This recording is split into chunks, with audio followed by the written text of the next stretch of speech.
আমাদের রোজ মর্নিংটা শুরু হয় একই রকম, তারপর কিন্তু ভিন্ন ভিন্ন কাজের মধ্যে দিয়ে সারাটা দিন আলাদা আলাদাভাবেই কিন্তু কাটে। আজ যেমন সকালে আমি চপ মুড়ি খেলাম, তারপর মা বাড়িতে ছিল না বলে রান্নাবান্নার পুরো দায়িত্ব এসে পড়লো আমার আর বোনের ওপর। তো দুজনেই যেহেতু আছি রান্নাবান্না তো করতেই হবে, তো দুজনে মিলেমিশে রান্না করলাম। আর বৃহস্পতি শুক্রবারটা আমাদের বাড়িতে সারা বছরই কিন্তু নিরামিষ থাকি, তো আজ শুক্রবার, তো সেই জন্য কিন্তু নিরামিষ রান্নাই করছি আর বাঁধাকপি করছি। আজকে আছে বেগুন ভাজা, কুঁদরি ভাজা, বাঁধাকপির তরকারি আর ডাল, এগুলোই। বিকেলবেলায় এই পার্সেলটা এসেছিলো, ওপেন করে দেখলাম বেশ ভালো এসছে, যেমনটা দেখেছিলাম তেমনটাই। কাজের জিনিস রাখার বেশ অসুবিধার জন্য এটা আমি অর্ডার করেছিলাম।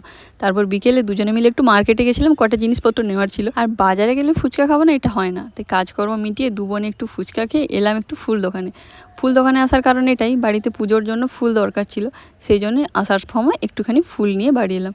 রোজকার রুটিন মতন বাড়িতে এসে আমি কিন্তু একটুখানি কাজে বসে গেছিলাম। আর এই যে আমাদের বাড়ির ছোটো মানুষটি, ইনি আমায় কাজ করতে দেবে না, যে জায়গাটাতেই আমি পা রেখে কাজ করবো ওখানেই নাকি ওকে বসতে হবে, আর কোনো জায়গা ওর ভালোই লাগছে না। তারপর ওনার সাথে কিছুটা টাইম কাটানোর পর আমি চলে গেছিলাম রাতের রান্নার জন্য।